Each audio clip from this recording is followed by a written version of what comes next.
പ്രിയപ്പെട്ട Facebook live ശ്രോതാക്കളെ, പ്രേക്ഷകരെ, സ്നേഹിതന്മാരെ, വീണ്ടും എല്ലാവർക്കും ഫേസ്ബുക്ക് ലൈവ് പരിപാടിയിലേക്ക് ഹാർദമായ സ്വാഗതം. രാത്രിയാണ് നമ്മളിപ്പോൾ ഫേസ്ബുക്കിൽ കണ്ടുകൊണ്ടിരിക്കുന്നത്. ഈ തീരാൻ പോകുന്ന ആഴ്ചയിൽ രണ്ട് പ്രധാനപ്പെട്ട സംഭവങ്ങളാണ് കേരളത്തിൽ സംഭവിച്ചത്. ഒന്ന്, KSRTCയിലെ പ്രിയദർശിനി യാത്ര. പ്രിയദർശിനി യാത്രയെക്കുറിച്ച് ധാരാളം കാര്യങ്ങൾ ഇതിനകം തന്നെ പറഞ്ഞു കഴിഞ്ഞതുകൊണ്ട് അതിൻ്റെ വിശദാംശങ്ങളൊന്നും തന്നെ ഞാൻ പറയാൻ ആഗ്രഹിക്കുന്നില്ല. KSRTCയുടെ 68% ബസ്സുകളും ഓർഡിനറി സർവീസുകളാണ്.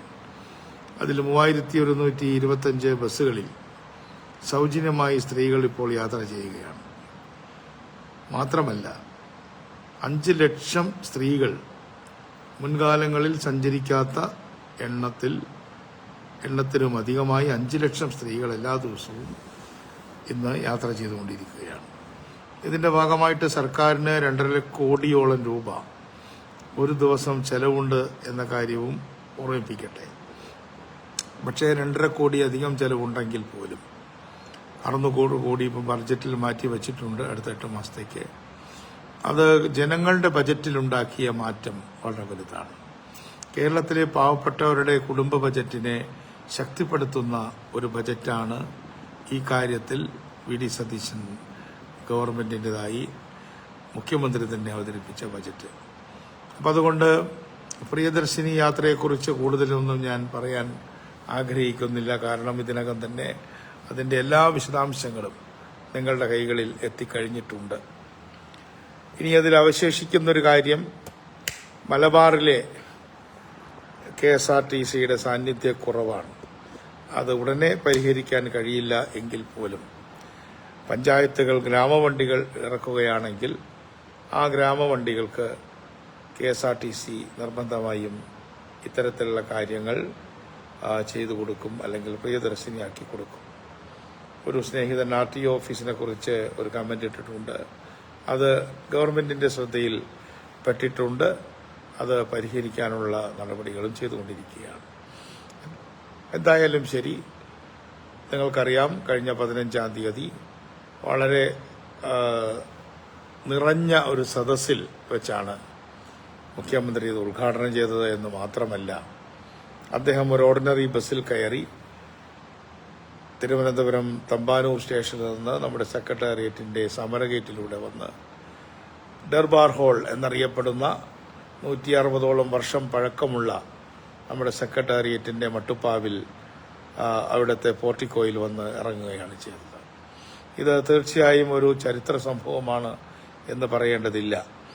1938 ഫെബ്രുവരി 20-നാണ് ഇംഗ്ലണ്ടിൽ നിന്നും ഇറക്കുമതി ചെയ്ത ബസ്സുകൾ ആദ്യമായി നമ്മുടെ നഗരത്തിൽ കൂടെ ഓടിയത്. അത് ഓടിച്ചത് ഒരു വിദേശിയായ ഇംഗ്ലീഷുകാരനായ സാൽട്ടർ എന്ന് പറയുന്ന ഒരു സായിപ്പായിരുന്നു. എന്തായാലും അതിൻ്റെ കാര്യങ്ങളൊക്കെ ഞാൻ വീണ്ടും ആവർത്തിച്ച് പറഞ്ഞ് നിങ്ങളെ ബുദ്ധിമുട്ടിക്കുന്നില്ല. സ്ത്രീകൾക്ക് 0 ടിക്കറ്റ് കൊടുക്കുന്നുണ്ട്. ആ 0 ടിക്കറ്റ് അവർ വാങ്ങണം. പക്ഷേ ആ 0 ടിക്കറ്റ് ചില സ്ഥലങ്ങളിൽ 2 വീതം കൊടുത്തു എന്നും ഇന്ന് കണ്ണൂരിലൊരിടത്ത് അതൊരു പുരുഷന് കൊടുത്തുവെന്നുമൊക്കെയുള്ള ചില വാർത്തകൾ അല്ലെങ്കിൽ ചില വിവരങ്ങൾ എൻ്റെ കയ്യിൽ വന്നിട്ടുണ്ട്. അതുകൊണ്ട് അത്തരത്തിൽ ഒരു കാര്യം ഞാൻ കണ്ടക്ടർമാരോട് വളരെ വിനയത്തോടുകൂടെ പറയുകയാണ്.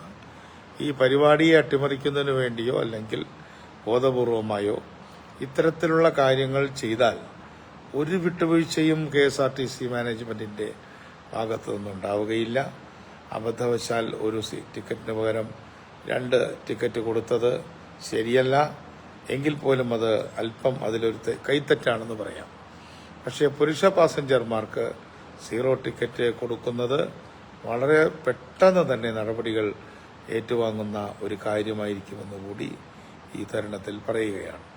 ഒപ്പം തന്നെ KSRTCയുടെ വരുമാനം വർദ്ധിപ്പിക്കുന്നതിന് വേണ്ടി പരസ്യം കൊടുക്കുക തുടങ്ങിയ കാര്യങ്ങൾ നിങ്ങൾ തന്നെ ഇപ്പോൾ കമന്റ് ബോക്സിൽ ഇടുന്നുണ്ട്. അതിൻ്റെ എല്ലാം വിശദാംശങ്ങൾ ഞങ്ങൾ ഉടനെ തന്നെ പുറത്തിറക്കുന്നതാണ്. ഒപ്പം തന്നെ ഞാൻ ഗ്രാമവണ്ടികളെ കുറിച്ച് പറഞ്ഞു. നഗരവണ്ടികൾ മുനിസിപ്പാലിറ്റികൾക്കും വണ്ടി വാങ്ങിച്ചു തരികയോ അതല്ലെങ്കിൽ വണ്ടിയുടെ ഡീസൽ എക്സ്പെൻഡിച്ചർ വഹിക്കുകയോ ചെയ്തുകൊണ്ട് അവർ നിശ്ചയിക്കുന്ന റൂട്ടുകളിൽ വണ്ടി ഓടിക്കാവുന്നതാണ്. മാത്രമല്ല, വ്യക്തികൾക്കും ഈ പദ്ധതിയിൽ പങ്കെടുക്കാം. അതിനെക്കുറിച്ചുള്ള വിശദാംശങ്ങൾ ഈ ആഴ്ച നിങ്ങൾക്ക് നൽകുന്നതാണ്. അതിനു പുറമെ ഇന്ന് ഒരു പുതിയ തീരുമാനവും കൂടെ എടുത്തിട്ടുണ്ട്. അത് മറ്റൊന്നുമല്ല, ഓരോ ഡിപ്പോയുടെ അനുബന്ധമായും അവിടെ MP, MLA, മുനിസിപ്പൽ ചെയർമാൻ, ആ ഡിപ്പോ ഇരിക്കുന്ന വാർഡിന്റെ മെമ്പർ തുടങ്ങിയിട്ടുള്ള നേതാക്കളും അതേപോലെ തന്നെ എല്ലാ രാഷ്ട്രീയ കക്ഷികളുടെയും നേതാക്കന്മാരും അടങ്ങുന്ന ഒരു ട്രാൻസ്പോർട്ട് മാനേജ്മെന്റ് കമ്മിറ്റി ഉണ്ടാക്കുന്നതിന് വേണ്ടി ഗവൺമെന്റ് തീരുമാനിച്ചു. 2 ദിവസം കൊണ്ട് തന്നെ ഉത്തരവാകും.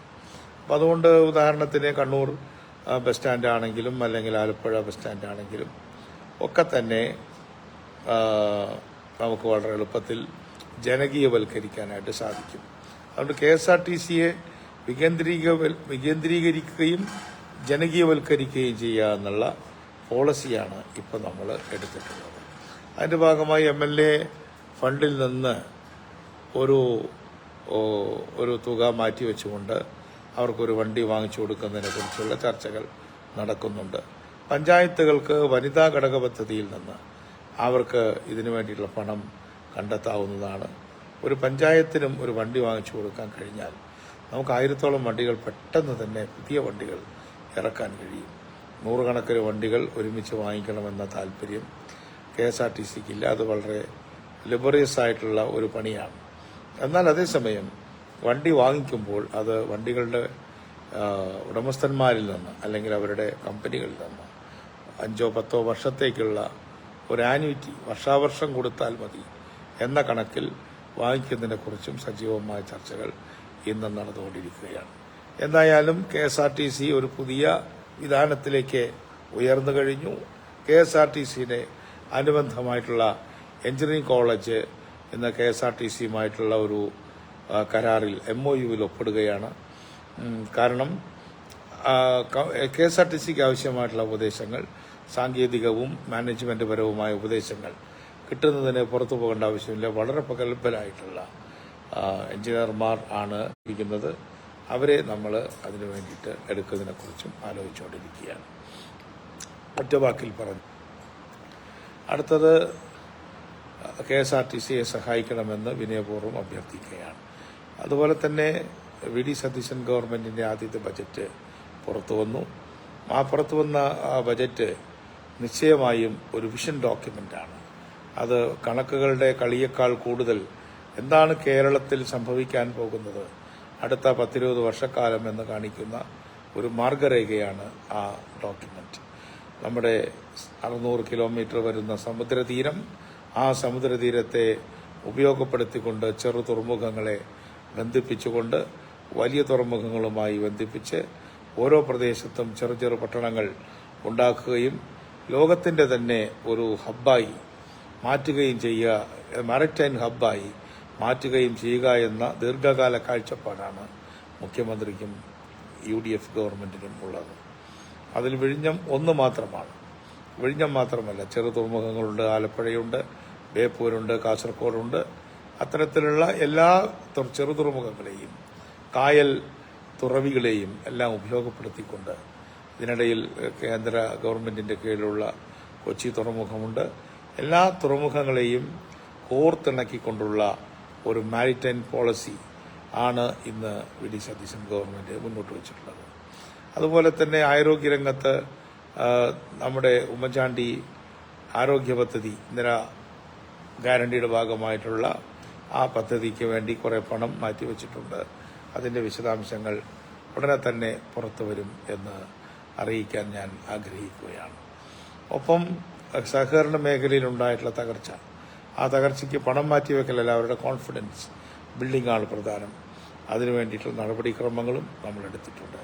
ഇതിലേറ്റവും പ്രധാനപ്പെട്ട ഒരു കാര്യം, കഴിഞ്ഞ ഗവൺമെന്റ് അവർക്ക് വലിയ തുക 1,87,000 കോടി രൂപ അവർക്ക് വാർഷിക വരുമാനം ഉണ്ടാകും എന്ന് കണക്ക് കൂട്ടിയിരുന്നത് തെറ്റായിരുന്നു.